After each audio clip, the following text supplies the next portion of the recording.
Good morning. So what do you think? It's over now. So what do you think about Bob Bacchus and all the stuff? The controversy. There's always controversy because it's all based on. Good morning. Good morning. This week, this coming Thursday, in the Jewish calendar, it's the third day of the month of Tammuz. Yesterday was the 28th day of the month of Sivan. And both of these dates are connected to the Rebbe.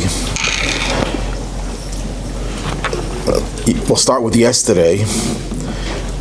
Yesterday, the 28th of Sivan, is the day that the Rebbe escaped Nazi-controlled France with his wife and arrived on the shores of the United States of America, which started a movement to revolutionize Judaism in America. It's a movement that started actually a year before that by his father-in-law, the previous Rebbe. But the previous Rebbe was a very sick person physically, paralyzed, tortured by the communists, suffered through the bombardment of Warsaw and so on and so forth, and he was very, very much restricted in what he could do. In spite of that, he spearheaded a movement to show that America is not different, which was a slogan, the reverse of which was a slogan by many Jews, many very observant Jews. America is different. Don't expect of us to be as Jewish as we were in Europe. In America, you have to hide your Jewishness. And the previous Rebbe, the Rebbe's father-in-law, came with the slogan with one additional word: not. America is not different. And he established different organizations to promote Jewish education. He started a day school movement. Later on, a year or two later, others emulated his pioneering efforts, and they too started Jewish day schools throughout the country. That's just one of the many accomplishments. But when the Rebbe came, the son-in-law, who later on became his successor, that movement to revolutionize Judaism in America became much more widespread and with much more vigor. So that's what yesterday represented, and that was in 1941 that the Rebbe arrived here in the United States. On Gimmel Tammuz, the 3rd of Tammuz, this is the day that, the way I describe it, is that we could no longer physically hear or see the Rebbe. I deliberately avoid using the word passed away because for me and tens and maybe hundreds of thousands of others, he did not pass away. He's still very much present. But it's a paradoxical day. It's a sad day, but it's also a day of hope and anticipation for the future. You see, on this day, historically, two other events happened. Some of you might be a little bit too young to remember, but when Joshua conquered the land of Israel, about 3,300 years ago, close. So, in one of his battles, the sun was about to set, and that would make it difficult to wage battle when there's no sunlight. So he miraculously caused the sun to stand still, as if to say the sun did not set until the battle was over and waged successfully. So that day, the 3rd of Tammuz, became etched in history as a day when the sun does not set. And many of the followers of the Rebbe took that as an omen that, in spite of the fact that it would seem that the Rebbe is no longer here, physically we can't see him or hear him, but the sun did not set. The light that he generates, the illumination of his spiritual stature and knowledge and teaching and all sorts of activities continues, and not only continues unabated, but has grown exponentially since that day, and only because of his influence. That's one event that gives us a little bit of a commentary on the 3rd of Tammuz. Another event happened more closer to our time in 1927. The previous Rebbe, as we discussed in an earlier class, was arrested by the communist regime, accused of counter-revolutionary activity, sentenced to death. The death sentence, under a lot of pressure from many different governments, was commuted to 10 years slave labor, and that was later on commuted to 3 years of exile.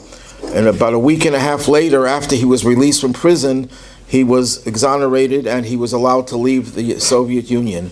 When did he get out of jail? Before he went into the exile, that was the 3rd of Tammuz. And the Rebbe, when he discussed the significance of the 3rd of Tammuz, said that the 3rd of Tammuz is the beginning of redemption, which means that even though the previous Rebbe was not exonerated until the 13th of the month, the beginning of the process of liberation commenced on the 3rd. And Chassidim took those words also and applied them to the situation of the Rebbe himself. That even though what happened on this day is a concealment of his presence, deeply rooted and embedded in that day is the potential for us to lead to the ultimate redemption through Mashiach. So this is a time to reflect on the Rebbe, on his greatness as a Jewish leader. But the Rebbe would always tell us, there's no point in talking about someone, praising someone, if it doesn't bounce back to you. If I see that someone is brilliant and they're a great student of Torah, it has to bounce back to me. I should try to study Torah myself. If I talk about someone's kindness, I shouldn't just be praising someone for the sake of praising, but it should be also a reflection of myself. Where am I in that area of kindness? And likewise with every other positive trait. So when we talk about the Rebbe's greatness, and I don't know if I'm going to be able to finish this talk that we have in front of you today, so we might have to continue this next week. Actually, it's something that I could spend a lifetime on talking about, but we're going to try to just give you highlights of the Rebbe's different features and assets and talents and qualities and greatness. And I divided up into different categories. If the Rebbe would have only been special in one of these categories, we would have looked to the Rebbe as a great person. But he was unique in so many different areas. The truth is that the Rebbe's life is hard to put into words, certainly not in 1 or 2 classes, not even in a book. Outsiders, people who were not followers of the Rebbe, described him as the greatest Jewish leader of the 20th century.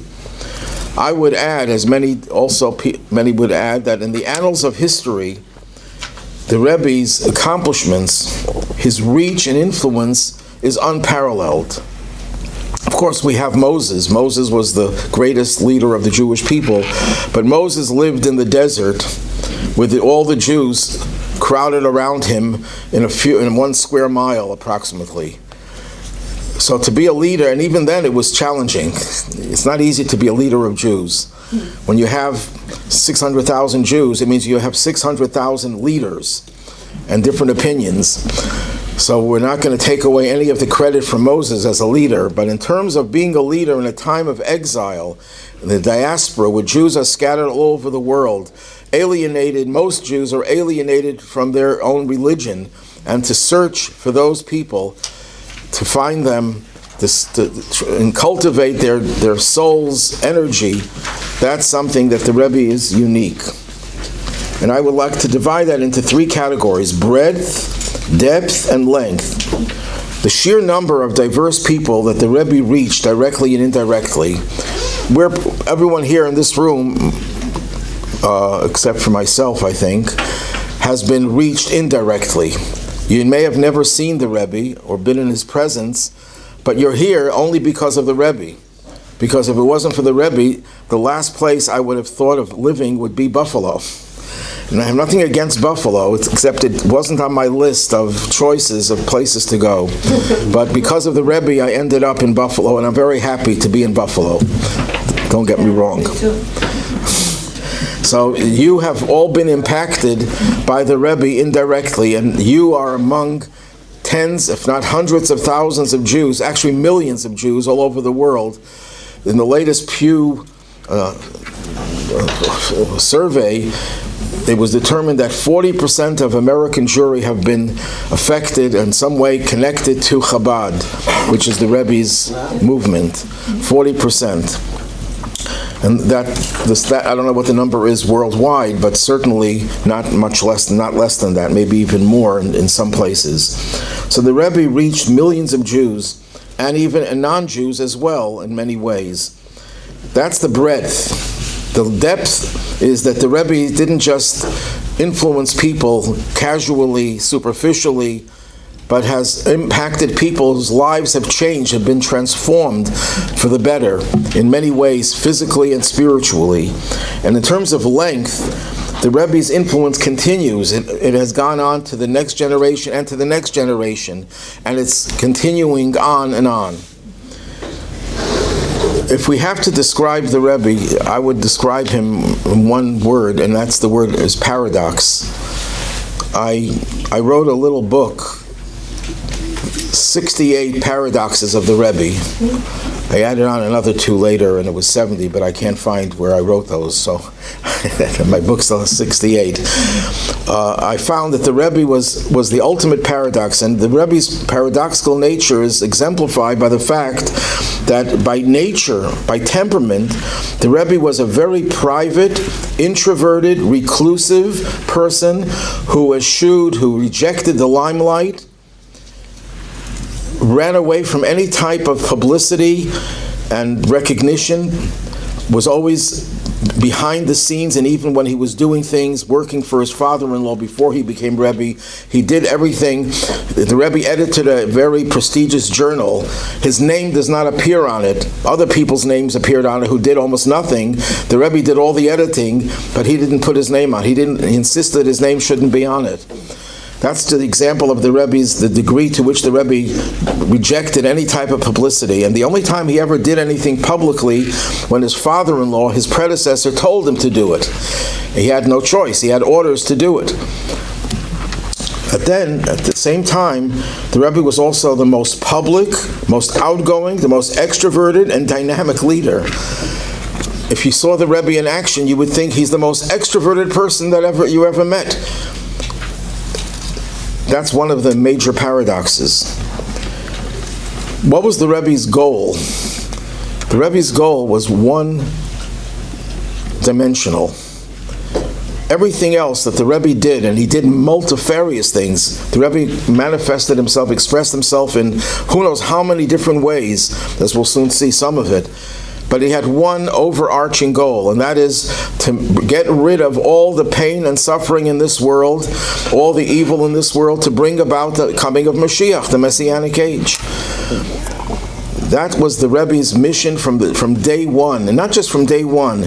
The Rebbe wrote, you have a text over here, this is in a letter he wrote to someone, and I don't want to give the background because that'll take us 10 minutes to give the background to that letter, but it was in response to a person who happened to be the president of Israel, and the Rebbe wrote the following: from the time I was a child attending Cheder, and even before, which probably means when he was 2 or 3 years old, there began to take form in my mind a picture of the future redemption, the redemption of Israel from its last exile, a redemption which should explain the suffering, the decrees, and the massacres of the galut, of the exile. In other words, the Rebbe is saying from the time he was a little child, he was obsessed with this idea that I have to change the world. I have to make the world a better place. And the Rebbe was a revolutionary in the way he performed his work. Judaism was, in America in particular, was an insular thing. Jews had to be very careful where they practiced their Judaism, how they practiced their Judaism. The Rebbe brought Judaism out into the open, into the street. The Rebbe started many years later after he became Rebbe, but he started the idea of mitzvah mobiles, which the Rebbe renamed mitzvah tanks. Just like we have tanks in the military to defeat the enemy, the physical enemy, we also need tanks, spiritual tanks, to defeat the spiritual enemy. And these mitzvah mobiles would go all around Jewish areas. We have one here in Buffalo as well, that brings Judaism to the streets of Manhattan, of any other what's the word I'm looking for? Any other concentration of Jews. The Rebbe established to date around 4,000 Chabad houses. There's hardly a place on earth where Jews live, from Buffalo to Siberia. India has about a dozen Chabad houses. China has about a dozen Chabad houses. These are all centers that are manned by shluchim, Rebbe's emissaries, and shluchos, men and women. This is, I think, unique in any area of Jewish life where you have a rabbi. The rabbi's wife is not part of the job. When you hire a rabbi in any congregation, Orthodox, Conservative, Reform, Reconstructionist, you're hiring one person to be the rabbi, and the wife is just a wife. He's married, so they're not going to throw her out, but she's not hired. She's not part of the job description. But in Chabad, it doesn't work that way. The wife is just as equal, co-equal, and some will say even more than co-equal, to the husband. The Rebbe doesn't send single people. The Rebbe does send single people on limited basis, but the Rebbe wanted couples to change the world, to reach families, men, women, and children. And the Rebbe sees our generation. The Rebbe revolutionized the way we look at ourselves. Most Jewish experts, most scholars, most rabbis always looked at our generation as, we're the dumps. We're so far from the reality of Judaism, the way it was practiced in the past. We're nobodies. We shouldn't even think of ourselves as having any real significance Jewishly. The Rebbe did not accept that premise whatsoever. The Rebbe says, we are a unique generation. There's something very special about us. And the Rebbe constantly tried to show us who we really are and the special qualities that we possess. The Rebbe saw us as not just being unique, but also the last generation of exile, and we will be the first generation of redemption. So when we talk about the Rebbe's qualities, we can talk about so many different areas. So we'll start over here with the Rebbe's first and foremost role, the way the Rebbe perhaps would describe himself as a teacher. The Rebbe is the ultimate teacher of Torah, of Jewish knowledge. To date, there are about 250 volumes of the Rebbe's teachings. How many people do you know have written 250 books? If you know anyone, I know of one professor who's not alive anymore, I'm not going to mention him by name, who wrote about 1,000 books. But it's like 1,000 books saying the same thing. But this man had nothing else in his life. He was just a professor, full-time professor. And whenever anyone met him, he was typing, he was writing his books. The Rebbe had 100,000 other things, as you'll soon see. And the Rebbe produced about 250 volumes of Torah teachings in all different areas of Jewish knowledge.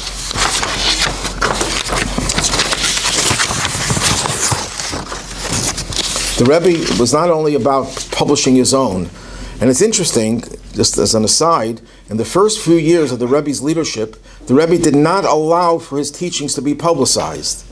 The Rebbe's humility was incredible. He only published his father-in-law's teachings. So even though he spoke constantly, because the previous Rebbe gave him instructions that he has to speak publicly, he didn't allow the Chassidim to publish it. Then he finally gave in and he allowed them to publish it to mimeograph. You know what mimeograph is? You're old enough to know what mimeograph is. Okay. To mimeograph and to a limited number of copies, and it shouldn't go out to the public. And then finally the Chassidim complained to Rebbe, you want us to go around to different synagogues and to speak? We don't have material, we need more material. So the Rebbe agreed to a mimeographed edition of his writings, of his public teachings. And finally, years later, he allowed them to publish a book of his teachings. And then the Rebbe allowed it to be published even more and more. And it's only in the last year or two before the Gimmel Tammuz of 1994 that the Rebbe encouraged the publishing of his letters. And that was very interesting, because how do we get the Rebbe's guidance today? Well, we read his teachings and we understand what the Rebbe wants of us. But if you have a specific issue and you want to ask the Rebbe, so some Chassidim thought of an idea, and the idea is based on earlier sources, to take one of the Rebbe's volumes of letters, open it up randomly, ask your question or write it, and you read the letter that the Rebbe wrote 20, 30, 40, 50 years before, and that letter will give you an answer to your question. Does it always work? No, it doesn't always work, but it's uncanny the amount of times that it works. I'll just share one story that I like. I have many stories like this, but there's one story. There was a man who came to Buffalo with a child, and he wanted to become a physical therapist. So he applied and he was accepted in Damon College. He didn't like the program, so he dropped out and he applied to UB. UB said, it's too late for this year. Next year, you'll probably be accepted. So he comes to me and he says, I have a problem. I have a family to support. Should I really bother trying to get into this program, because it's going to take me an extra year and I want to support my family to get a job and forget about the dream of becoming a physical therapist. And I heard, he said, he wasn't a card-carrying follower of Chabad, and he said, I heard that Chassidim, when they have questions, they ask the Rebbe by opening up a volume of his letters and looking for a response. Could I do it? I don't know why he needed my permission, but I had the volumes. Maybe that's why. So I said, be my guest. And I showed him my bookcase where I have, at that time I had about 30 volumes of the Rebbe's letters, 30 volumes. There's about 50 volumes today, Hebrew, Yiddish, English. And he picked a volume randomly, he opened it up randomly, and he brought it to me to read. It was a letter where the Rebbe is suggesting someone should have physical therapy because it's a very good way of treating whatever illness that person had. I checked later on, of 11,000 letters that were published to that time, it's the only letter in which the Rebbe speaks about physical therapy. Well, that's not the end of the story. Well, he applied next year and he got into the program. And a few days before the program was about to start, I said, his name is Zev. I said, Zev, you're probably going into the program at UB. He says, no, I'm not. I said, what's going on? He says, I got a good job as a salesman for medical equipment and high-tech medical equipment, and I'm making good money, so I'm not going to become a physical therapist after all. And I remember telling him, I think the Rebbe wants you to be a physical therapist. But I couldn't impose my will on anyone, and I just dropped it. A few days later, I meet him, he says, how are things? He says, I'm in physical therapy school. I said, what happened? He said, the day before the school started, I was laid off. And he's a physical therapist now. He lives in Baltimore, and he's very successful. Some people might actually know him, Zev Goldenberg. At any rate, there are thousands upon thousands of stories like that. So the Rebbe's letters were the last thing the Rebbe pushed to be published, and Chassidim understand that was for the Rebbe wanted, knowing that he's going to be in this period of absence where we can't directly communicate with him and ask him questions, and that the Rebbe wanted that people should have the ability to get guidance from these letters. So the Rebbe, besides publishing his own material, which took time and it was an evolution, you could say, the Rebbe also published hundreds of volumes of the teachings of his predecessors and of other people. The Rebbe was not just about his own teachings, he was about promoting all of the teachings that were inspirational and delivered the knowledge of Torah that the Rebbe wanted to spread throughout the whole world. The Rebbe delivered thousands of hours of Torah knowledge, from which all the books were based on. He taught Torah directly to thousands of people. Each Farbrengen, each gathering, the Rebbe would speak on diverse topics that were relevant to a simple average Jew, and those that are relevant to the greatest scholars, the greatest minds. And when you would look at the Rebbe at the Farbrengen, the Rebbe behind him, you would on the dais, you would see the greatest rabbis in the world would be swallowing every word the Rebbe would say. Interestingly, at the dais you had not just rabbis, you also had important people. You had the mayor of New York would come sometimes, the ministers in the Israeli government, professors, and very important people, and also little children. The Rebbe loved to have little children around him. They were always on the floor. Some of them were playing around with the Rebbe's shoes, untying his shoelaces. And when one of the organizers of the event was upset that the children, it's not respectful, that he wanted to shoo away the children, the Rebbe didn't allow that. And the Rebbe made sure that my sons were among those children they wouldn't understand anything the Rebbe said at that age, but they wanted to be there, and sometimes for 5-6 hours straight. When the Rebbe spoke in the weekdays, this was the only place in the world, I think, where there was a telephone hookup all over the world. Telephone hookup. There's a room in 770 Eastern Parkway with all sorts of telephones. That was before there was an internet, before there was, and then the Rebbe even allowed his Farbrengens to be broadcast on cable TV. The Rebbe established hundreds of educational institutions, schools, primary schools, high schools, college-level Jewish schools, and all sorts of institutions of learning. Encouraged the publication of journals, scholarly journals. The Rebbe was the ultimate scholar, even though he could relate to the simplest person, and he encouraged. This started once when the Rebbe said something, and the next week the Rebbe complained. He says, "Why did you not question what I said? What I said appears to be wrong, and nobody questioned me." So the next week, people started sending in questions on what the Rebbe said. And the Rebbe got upset again. He says, "Why don't you try to think of answers on your own? Why do you wait for me to give the answer? You should think of it yourself." So that, as a result, as a reaction, some of the yeshivas established journals, scholarly journals, primarily to question the Rebbe's teachings and to give answers wherever they could, and sometimes they couldn't find answers, and the Rebbe would give the answer.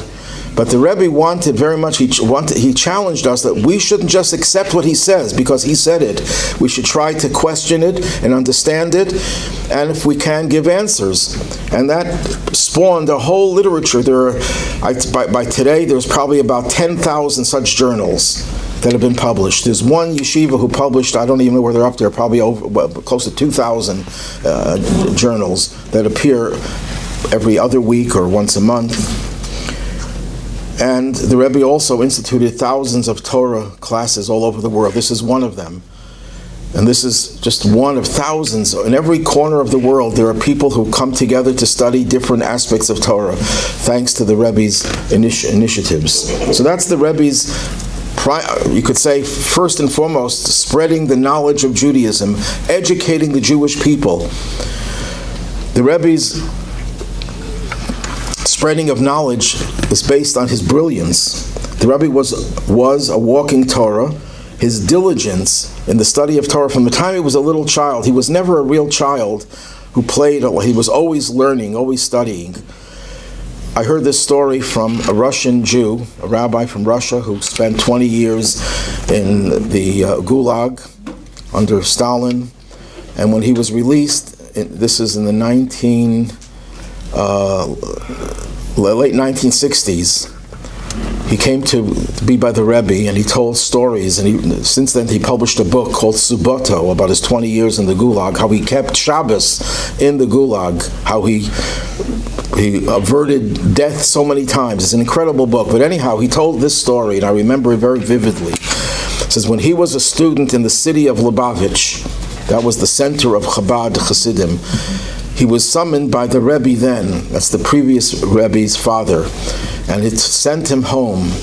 And he said, on the way, I want you to go visit my cousin, Rabbi Levi Yitzchak Schneerson, who was the rabbi of the city then it was called Yekaterinoslav. Now it's called Dnepro. In between it was called Dnepropetrovsk. And he was the rabbi of that city, and I want you to give him an envelope with some type of message. The envelope was sealed, so he doesn't know what the message was. But when he met the Rebbe's father, that was the Rebbe's father said, I want to show you something. And he took him to a room, he opened the door, and there was a young man. This is right before the revolution, I think. So the Rebbe was born in 1902, so this Rebbe must have been a teenager then. And he sees a young man over there who was studying and didn't even notice that the door was open and there were people standing there. He was so engrossed in his learning. And he said to this Rabbi Lazer Nanas, you see this young man? One day in the future he will help you. And of course the Rebbe got him out of Russia. And he's told this story to the Rebbe, and the Rebbe smiled, and the Rebbe says, so did he help you? That's a story I remember hearing directly from him. So the Rebbe was known for his concentration. Once I heard this story from people who heard it from the people who were there. The Rebbe was traveling by train anywhere from, I don't know exactly which city, from Russia to Poland. It was an 11-hour trip, that's all I remember. And they used to have compartments in those trains. So the Rebbe is sitting in the compartment, and the next stop, a woman walks in and shares the compartment. So the Rebbe didn't feel comfortable, so he goes out and he stood between the two cars. And he took out a volume of the Talmud, and he started learning. And for 11 hours straight, the Rebbe was fixated on that volume and studying it, standing up until he got to his destination. And it was completely absorbed in it. Without the fact that you're in a train, moving train, it was very distractive. The Rebbe was not just knowledgeable in all areas of Jewish knowledge, but he innovated in every area. He revolutionized the way we study Rashi, for example, the way we study Talmud, the way we study even Chassidic text. But in addition to that, the Rebbe mastered all areas of secular knowledge. The Rebbe himself had a degree from Sorbonne in electrical engineering, and he actually was employed by the U.S. Navy. When the Rebbe came here in 1941, he was employed during the war by the U.S. Navy to design and fix the electrical systems of the warships. And we have people who were there who say that the Rebbe would sit there with his beard and with his yarmulke on in the midst of who knows how many other engineers, and the Rebbe was totally not affected by his surroundings. He was just doing his job. And the Rebbe said the reason why he got that job was to repay the American government for getting him out of Europe. Because it wasn't easy to get out of Europe, even if you were in danger of losing your life. We know Roosevelt was not a friend of the Jews and didn't allow who knows how many Jews to come to this country. So it was a miracle that he was able to get out. And in gratitude to America, the Rebbe took a job helping the military effort. But the Rebbe was not just an engineer. He mastered every scientific discipline. The Rebbe knew medicine. The Rebbe knew chemistry. The Rebbe knew every area of science, and would speak to scientists. There was a famous, and he's still alive, but he's a very sick man, Professor Branover was a Russian scientist, a physicist. His field was magnetohydrodynamics, whatever that means. And he was doing research together with, he had a contract with the U.S. Navy, and he was doing a lot of advanced research. And when he came to see the Rebbe, he came to the Rebbe as his spiritual mentor. And the Rebbe says to him, tell me what you're doing scientifically. So he thought he'll get away with giving a 2-minute summary. The Rebbe said, no, I want to know it in detail. And this is a field that the Rebbe never studied formally. This is some new field. And he started explaining what he was doing. He went on for at least an hour, and the Rebbe said in two places, your calculations are wrong. And he couldn't figure out why they were wrong. It took him a few months to discover the flaws in his writing, in his thesis. I heard this from the father of a leading physicist. His name was Yellow, Professor Yellow, whose wife won the Nobel Prize in medicine in the 1970s, I think. You can look it up, Yellow. What? From Syracuse, right, from Syracuse. So the rabbi in Syracuse, Rabbi Yellow, I was with him as a young man in Brooklyn by the Rebbe, and he told me that his son went to the Rebbe for an audience with the Rebbe, and they discussed physics, and he came out, he said, I thought I knew physics. That was his response. But the Rebbe was also knowledgeable in literature. He was proficient in modern Israeli literature and French literature, where he had time to learn all these things, because whenever he was in class, Rabbi Soloveitchik, the famous Rabbi Soloveitchik, was in the same class as the Rebbe in Berlin. Before France, the Rebbe was in Berlin. And Rabbi Soloveitchik says when the Rebbe would be in class, he would be holding a volume of the Talmud, or of the Mishnah, or some other Jewish text. And it looked like he wasn't listening to the lecture.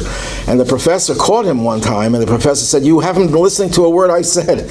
And the Rebbe says, I could repeat your whole lecture if you want. And he proceeded to repeat the main points of the lecture, and the professor didn't bother him after that anymore. These are all stories that are not just stories. This Rabbi Soloveitchik, who's one of the greatest Talmudic scholars and Jewish philosophers of the 20th century, he's the one who reported this. The Rebbe knew the whole Talmud by heart, word for word. There are witnesses to this, because when the Rebbe was in France, he taught a class of Talmud. And they once noticed that the Rebbe was one of the people at this class. The Rebbe would hold the volume close to his eyes. So they were concerned. Why was the Rebbe holding it so close? Was he having problems with his vision? The Rebbe was a relatively young man then, in the 1940s. So, 1930s rather. So after the class was over, the person who had that question went over to the Rebbe's volume of the Talmud. They saw he was using another volume, a totally different volume. There weren't enough copies to go around, so the Rebbe was teaching it by heart, word for word, the Talmud, the commentaries of Rashi, the Tosfot commentary, and he was teaching it by heart, but he didn't want people to know that he knows it by heart, so he would, because they'd see it's a different volume, so he put it close to him, they shouldn't see it. So that was, the Rebbe spoke, or read, or understood at least 10 languages. Hebrew, Yiddish, Russian, Ukrainian, German, Latin, French, Spanish, Italian, Flemish, and English. How do I know about Flemish? I heard it from the person who told me that he spoke to the Rebbe in Flemish. The Rebbe answered him in English, but he spoke to the Rebbe in Flemish. So we know the Rebbe understood Flemish. I know about the Latin because I heard this from a relative of this person who was down in the dumps when he came to see the Rebbe, and the Rebbe wanted to cheer him up. So the Rebbe said to him, this guy was a scholarly person, says, let's converse in Latin. And the guy was, he lit up, who can you speak Latin with nowadays? So they went 45 minutes continuing to talk in Latin. When the Rebbe, this is just an aside, when the Rebbe would speak publicly and he would speak in English, he spoke a very heavily accented English. And it sounded like the Rebbe was having a hard time speaking English. But I heard from people, when they spoke to the Rebbe privately, the Rebbe would speak a flowing English, even with American accent. Leslie Fiedler was a famous professor, English professor here in Buffalo, a very celebrated American literary critic. So he had an audience with the Rebbe. When he came out, he told Rabbi Garari he was overwhelmed by the Rebbe's command of English. But the Rebbe never tried to show this in public, never emphasized his abilities in public.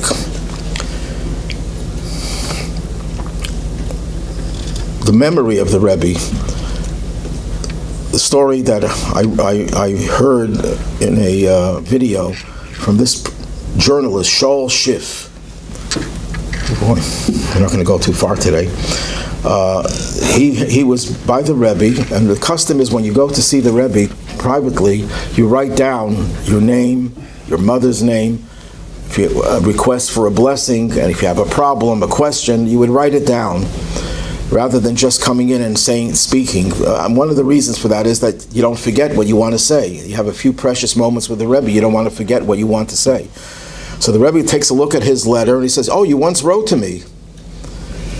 The Rebbe would get in a year tens of thousands of letters, and the Rebbe read every one himself. His secretaries did not read his mail.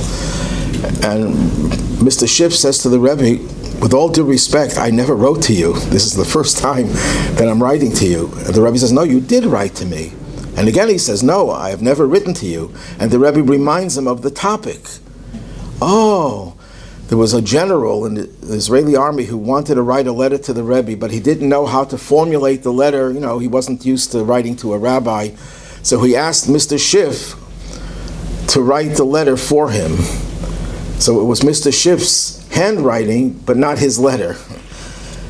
And the Rebbe got thousands upon thousands, and tens of thousands of letters, handwritten, and the Rebbe recognized his letter. I just heard a story yesterday. Someone from Buffalo was at a wedding, and the person there at the wedding said there was a rabbi in England who was one of the Rebbe's emissaries. Mr. Glick was his name. He wasn't a rabbi, actually. He was the Rebbe would send him on different missions, and he would write to the Rebbe. He'd write his reports, but he was having a hard time with vision, so he asked this man, "Could you write the letter for me?" He dictated to him what he wanted, and he wrote the letter. When the Rebbe got the letter, the Rebbe responded, "I can tell it wasn't your handwriting, Mr. Glick, but I want to know who helped you because I want to give him a blessing." And the Rebbe took down, "Give me his name and his mother's name so I could send him a blessing for helping you." I just heard that story yesterday. When the Rebbe would speak, I'll tell you another story that I heard from the person himself. Saul Waxberg was one of my father's congregants, and my father took him to the Rebbe. They had a private meeting with the Rebbe, and he told the Rebbe who he is and what he does for a living. He was an engineer, and he has medical problems, and so on and so forth. 7 years later, he had never seen the Rebbe. He came to the Farbrengen. At the end of the Farbrengen, the Rebbe would distribute wine at the end of the holiday to everyone there. And he goes over to the Rebbe and he says to the Rebbe, "You probably don't remember me." And the Rebbe told him his name and his profession and everything about him. The Rebbe spoke for hours, sometimes 7 hours, without notes, on any imaginable topic, without notes. There was one Farbrengen where the Rebbe, it was a Farbrengen where, on holiday you're supposed to say L'chaim. And the Rebbe would say a lot of l'chaim. The Rebbe came from Russia.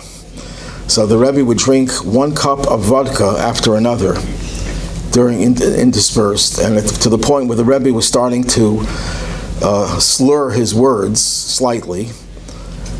And then, this is like 1 or 2 a.m., after speaking for 5 hours, 4 or 5 hours, the Rebbe went like, I heard this from the person who was there, I wasn't there. The Rebbe went like this,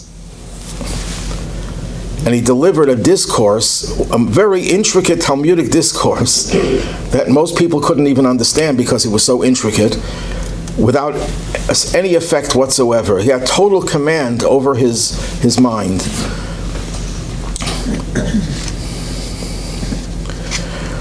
Okay, but I want to just add one more topic and then we'll continue the rest next week. The Rebbe's, if you ask me, if I had to single out one thing about the Rebbe, not because the others aren't relevant, but if he had just this one thing, the Rebbe would be the most incredible person that you can imagine. I would say it's his Ahavat Yisrael, his love of Israel. Israel, not the country, although he loved that as well. Israel means the people over here in this context. Everything he spoke about was punctuated with boundless, unconditional, and unmitigated love of his fellow Jew. Prime Minister Begin once came to the Rebbe and they were discussing, all sorts of crucial issues relating to Israel. And at the end of their discussion, the discussion is about helping the Jews in Israel, saving Israel. The Rebbe then says to Mr. Begin, "Can you do me a personal favor?" What does that mean when someone says to you, "Can you do me a personal favor?" He means something where, do a job for me, benefit me. There's a Jew living in a country, I think it was in Hungary, in an old age home, in a nursing home. and doesn't have access to kosher food. Could you do me a favor? Could you help that person with the kosher food? Maybe I'm confusing two stories, but it was a similar story where he was told to go help another Jew who was in spiritual need, and the Rebbe called that a personal favor. What did the Rebbe get from that? No money, no recognition, nothing. This is all, Begin didn't report this, no one would have even known about it. One story that I always tell, I remember when it happened, on Rosh Hashanah, the Rebbe would sound the shofar. The most crowded time of the year in 770 Eastern Parkway was Rosh Hashanah and Simchas Torah. We're talking about close to 10,000 people squeezed in there like sardines. Actually, it's the other way around. When sardines get together in their can, they say it feels just like 770 Eastern Parkway. So here you have thousands of people, and the Rebbe is engrossed in his prayer. His face is almost covered with his tallis. But there's a Kabbalistic custom that the person who sounds the shofar, after sounding the shofar, views the whole crowd. A panoramic view. It takes about 2 seconds. So the Rebbe does that. That's it. It took 2-3 seconds. Simchas Torah, the Rebbe would dance with the Torah in the center of the shul, and there were bleachers. Again, close to 10,000 people were standing, and the Rebbe, while he was dancing around, would give a gaze, would look at the people. And the people are huddled together, you can't even tell, you just see heads. You can't see much more than heads. So that's the background. A few days after Simchas Torah, a Mr. Karik goes to see the Rebbe. And the Rebbe asks him, how are your son's eyes? The son was about a boy of 8, 9, 10. What's wrong with his vision? And he looks at the Rebbe, he's bewildered. Nothing. What does the Rebbe mean? What is he referring to? So the Rebbe saw that he didn't understand what motivated the question. So the Rebbe said, on Rosh Hashanah, when I was surveying the crowd, I noticed your son was not wearing glasses. On Simchas Torah, when I was dancing, I saw your son was wearing glasses. I wanted to know what was the cause of him having to put on glasses. A child wearing glasses is not the normal thing, and the Rebbe was concerned. So here, the story, you see the power. I mean, how the Rebbe was able to pick out a head amongst 10,000 heads, and realizing that he didn't have glasses. If you test yourselves after you leave this room, think about who was wearing glasses in this room and who was not. How many people will remember who was wearing, who was not? Now you might, but otherwise you wouldn't have remembered. The Rebbe noticed he wasn't wearing glasses, and then a few weeks later he was wearing glasses. But the beauty of the story is not the Rebbe's ability to perception, that he's able to pick up things like that, little details, but that the Rebbe was concerned about a little child's vision. There was a woman living in Buffalo, Mrs. Lazarson, whose mother was not well. Father was also not well. It's another story. Her father was diagnosed with MS, and she came to the Rebbe with him, and the Rebbe looks at him, and the Rebbe says, you don't have MS. And later on the doctors confirmed it wasn't MS. But that's a separate story. But her mother was also not well, and she wrote to the Rebbe about it. And the Rebbe gave her blessing. A year later, she got an unsolicited letter from the Rebbe. The Rebbe writes, you haven't written to me about your mother's condition in a full year. I take it that no news is good news, but please let me know. Now the Rebbe got sacks of mail every day, thousands upon thousands of letters. And the Rebbe was dealing with world affairs. He was communicating with prime ministers, kings. The king of Morocco was very close to the Rebbe, gave the Rebbe a gift. The Rebbe had institutions in Morocco, and the king of Morocco was a very philo-Semite. He liked Jews. And his son, I think now, was also not too bad. But at any rate, that was the Rebbe's involvement, and yet he never forgot the needs of every individual.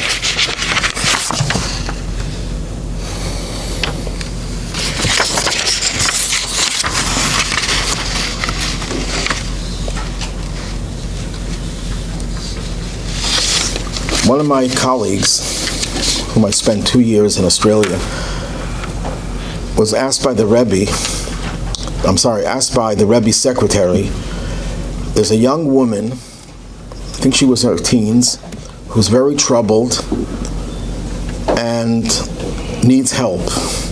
I want you to take time off of your studies to be in touch with this woman and report to the Rebbe. The Rebbe, he was doing this in the name of the Rebbe, report to me about your progress and write to me about anything that happens if you need guidance. So he did this, and at one point she wrote the Rebbe a letter that she's in terrible pain. And the Rebbe responded in a letter, "I can feel your pain." Now that's a very trite statement that means nothing. We knew a president, I think, who used to use that phrase, "I can feel your pain." So she writes back to the Rebbe. She had chutzpah. She says, "I don't believe you. How could you feel my pain?" The Rebbe wasn't offended. The Rebbe never got offended. So the Rebbe responds to her, says, "One day you'll be 100% healthy, and you'll get married, and you'll have a child, and the child is teething, and you will hold the child, and you'll feel the child's pain. That's how I feel you.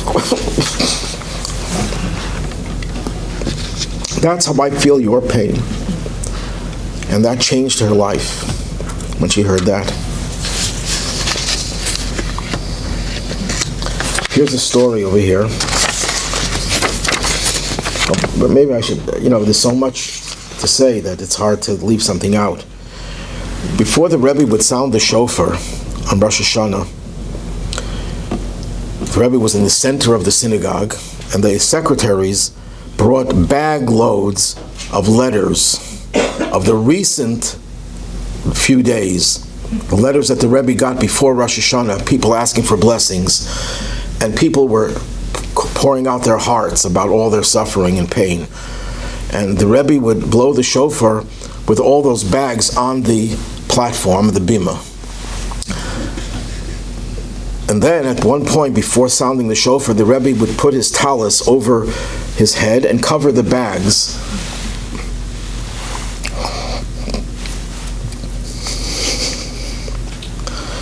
And he would cry like a baby.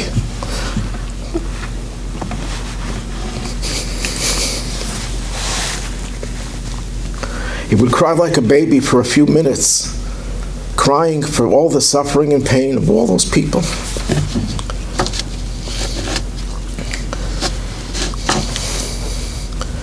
Here's a story. This young man was suicidal. When he started being vocal about his feelings, telling anyone who would listen that his death was imminent, his fellow yeshiva students convinced him to inform the Rebbe. He did just that, and he went and had an audience with the Rebbe. And as he was speaking, tears began to course down the Rebbe's cheeks.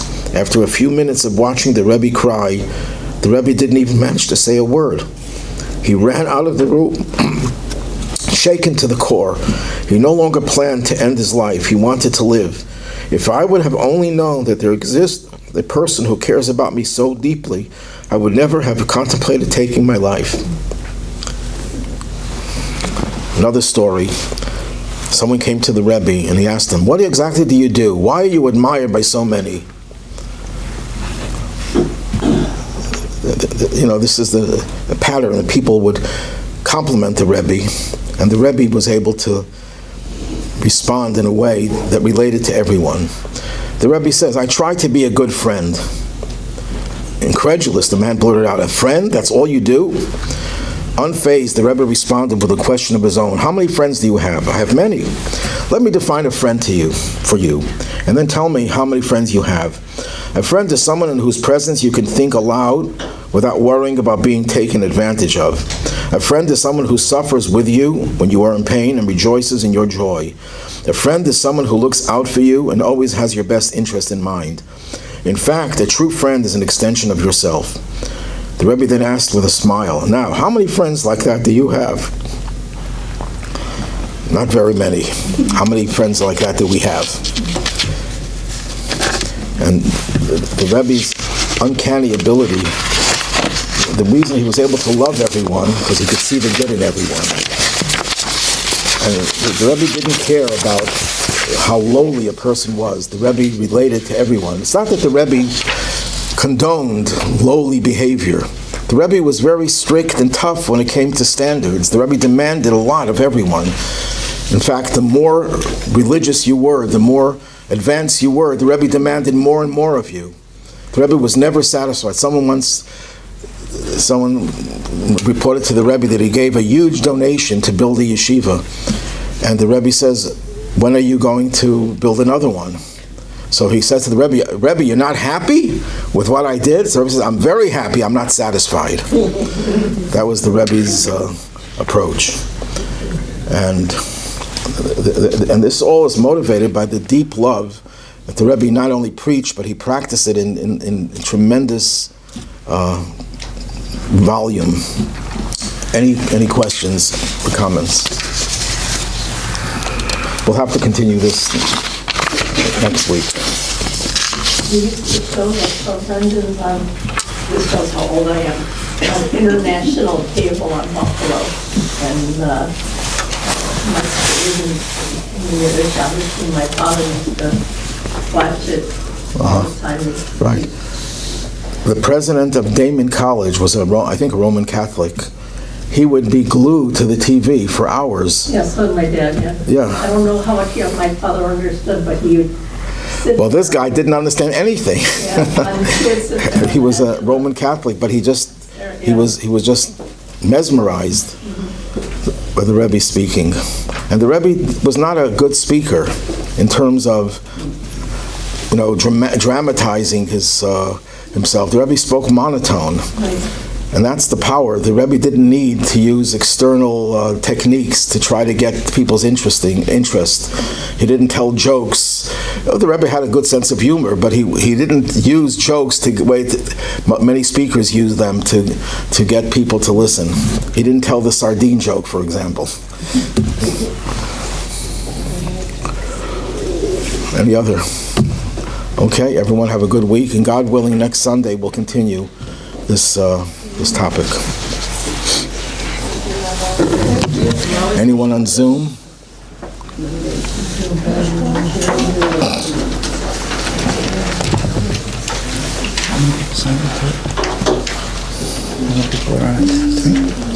No, this Sunday got off. There were a few more. I don't know. I didn't.